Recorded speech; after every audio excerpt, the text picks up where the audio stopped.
What's going on, collectors? Optical 20 back for another video review. This time it's the Flash from Star Ace Collectible. You can purchase this figure at bigbadtoystore.com. Just click the link on the description. Once again, we'll start off with a box. There's nothing I can say about Star Ace artwork or boxes. They are so by far, the best ones so far that I've unboxed. The front, the image that they use, how it's being utilized, and to be quite honest with you, the inlay of the box, you can actually take it out. I don't think it's meant to be that way, but you can use them as backdrops, especially if you're just taking pictures and whatnot, because they actually put some nice details. As you can see there, I don't know if you can see from the back, there's some lightning, there's some flashes in there. So once you take this off, there's always this nice cover. Sometimes it's an art cover, sometimes it's a logo or a saying from the movie. This time it's just a nice image of the figure itself, kind of like representing him. But yeah, they put a lot of effort into it, so I do appreciate that. As far as his accessories, he got the running hands included in him, two-fisted hands, and one, I would say, a lightning holding hand. You can see there's a hole in it, but you can see this light streaks. I'll just call them light streaks. When he's running so fast, he has this effect, especially when he's displayed in your display cabinets. It's a nice effect, and you can see one of his gloves in here. There's really nice details on the gloves itself. This is the area where I normally use my macro, but I didn't use it this time. That's why it's having a hard time picking it up. It's because of the light streaks are a bit, I just want to showcase them more instead of being so up close to it, because you won't really, appreciate the details of the light streaks if they're too close. This is the part where you're gonna just insert this effect into the hands with a hole on it. So you just gotta do some twisting and turning. Just take your time. It's a really tight fit, so just be careful not overdoing it or chipping up paint and all that stuff. Those two small light streaks, as you can see, they attach to his triceps or his wrist or forearm, wherever you see fit. Just to create that impression that he's running so fast that it creates this energy coming out of him. And also he does come with this nice effect of a tornado, I would say.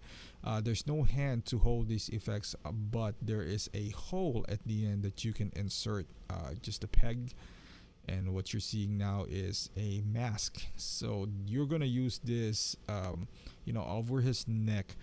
So if you're going to use the unmasked head sculpt, so it gives you the impression that he just took off his mask and it just drapes on his back. It's nice. It's nicely sculpted, nice details on it, but I do wish that it was an actual fabric or the same material that they used on his overall costume. I just think that it would create like a seamless effect compared to, because obviously the color is going to be a bit different. As far as his base, you can see the Flash there, and then you can see the bendable rod here, so you can put him in various action poses with the clamp on his waist. That is also padded, so don't worry about damaging your figure. And as far as the actual material that they use for the figure, it's more of a soft rubber, so it's not I guess you can call it kind of pleatherish, but for some reason, because it's so soft and it's so bendable, I just don't get this impression that over time it is going to create some problems in the effect that it's going to start flaking. I just don't get it. I just don't get that vibe. Even though it is quote unquote rubber suit, which we've seen a lot from other 1/6 company, and typically when we say rubber suit, that would hinder any articulation whatsoever, but not in this figure. There is no hindrance on the movement whatsoever. You can put him in any dynamic pose that you wish. Really great figure. As far as that's why I love this scale. This is actually a 1/8 scale, so for those of you guys haven't noticed yet, it's a bit smaller than a normal 1/6 scale figure, which it it has a lot of advantages. It has a lot of benefits, and one of them is cost. It's significantly cheaper than a normally 1/6 scale. It doesn't require too much space because it is smaller, so a smaller real estate, meaning your DTOF can handle more. And also the boxes, because whenever we buy these high-end collectible figures, we shouldn't just worry about storing the figure itself, unless you're the kind of person who just throws away the boxes, which I don't. I always treat them, like I put them in my garage or so, because you never know when you're gonna retire from 1/6 or from collecting at all. So I've been doing this for quite some time, knowing that if you sell something with a box, much more so a shipper box, you actually get more for your money.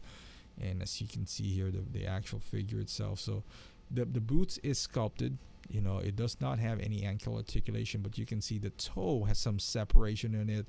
It's nicely done as well, because it does look seamless from here, but there is some movement on his toes. So when he's running, you can kind of do that impression that kind of like the toe landing first and whatnot. As you can see here, all the nice details on the costume. There's tons of texture in his suit. As you can see there, the symbol is a bit protruding out, so you just got to be careful not to hold on it or pull on it. I don't know if it's how easy or hard that comes off, but so far on mine, it's holding up pretty good. The belt, you can move it around. It's loose. It's not stitched on or anything like that. You can just see here all the nice details on his costume. The head sculpt, so this is the actual picture. I kind of blew it up so it's a bit more distorted, and you can see the noise on the picture. I'm whenever I do my head sculpt, especially if it's nice, you can see that transition right there. I think it's pretty good. You can see the transition there. I think it's a nice head sculpt. And the fear of going from a larger scale like 1/6, because I think 1/6 is a nice medium that we've been using before, up to now, that doesn't kind of retains those nice details. I think if you go before, the conventional thinking is that if you go below 1/6, you're not gonna get the same level of quality. I would disagree on this release. I've been being more of a big fan, more and more, of this smaller scale figures for the benefits that I mentioned earlier. But as far as this release goes, I don't think it lost any, or if it did at all, any quality as far as the sculpting or movement, articulation, amount of accessories. The only thing that it lost basically is the price, which is it's much lower. Now this is the unmasked head sculpt of Barry Allen, and we're gonna obviously transition to Barry Allen, the unmasked head sculpt. So you can see here, this one is maybe not so spot on, but in hand actually looks pretty good, that I actually just want to display him. There's angles where you can see, I forgot the actor's name, Grant something, that it actually does resemble him, but it's so much fun that you have two head sculpts and a bunch of those light streaks for what, 124. And if you've been following Star Ace release lineup, they've been working with Supergirl, also 1/8, and they're gonna release Arrow also on 1/8. So I'm really happy, and I hope that they stick into this. They just stick to this scale, because sooner or later it's gonna catch on. If they just continue doing this scale, it's a big difference as far as price is concerned. With this guy's 124, what is a normal price now for 1/6? I feel like last year I thought the norm was 234, 229, but it seems just to be going higher and higher. I feel like it's $250 now, and by getting almost the same level of quality, for this type of figures, also in 1/8, as you can see here, the scale difference. I used Holly here from Breakfast at Tiffany's, Audrey Hepburn, as just a reference from the same company. So this is it's a significant difference. But like I said, I don't really care about the size. I care about the quality, the look. What can you do? Is there any limitations? As far as here, you can see there's no visible joints. That is the 1/9 enter bay, so he's just a tad bit taller, but he's a lot taller than the Leonidas from Figma. I believe that is 112, if I'm not mistaken. That Leonidas is almost the same height as those Sculpt figures, so just go figure it out. Right, so we're gonna put him some poses here. As you can see, those are the light streaks that I'm talking about. So there's no right or wrong way to put this in. So it's up to your imagination how you wanna configure this. You can put it on his forearm. The general idea is to put us away from his body, kind of like from the opposite way that he's running. So some of them doesn't make sense for me. Maybe his arms are moving so fast that when it goes up, there's light streaks down there. But these are just me trying to put this video right away. I'm going on vacation, so yeah, I mean, they look great, especially if you put them on your shelf, like this, nicely configured, just give him this running pose. And you can see here, there's a lot of creases going on from his pants and his shoulders, from his elbows. But again, like I mentioned earlier, I'm not worried whatsoever. Hey, at the end of the day, if they make some creases, as long as they're not going to flake, I'm okay with it, because that's just how these materials are manufactured. Or even in real life, you don't see any costume like this that doesn't have any creases.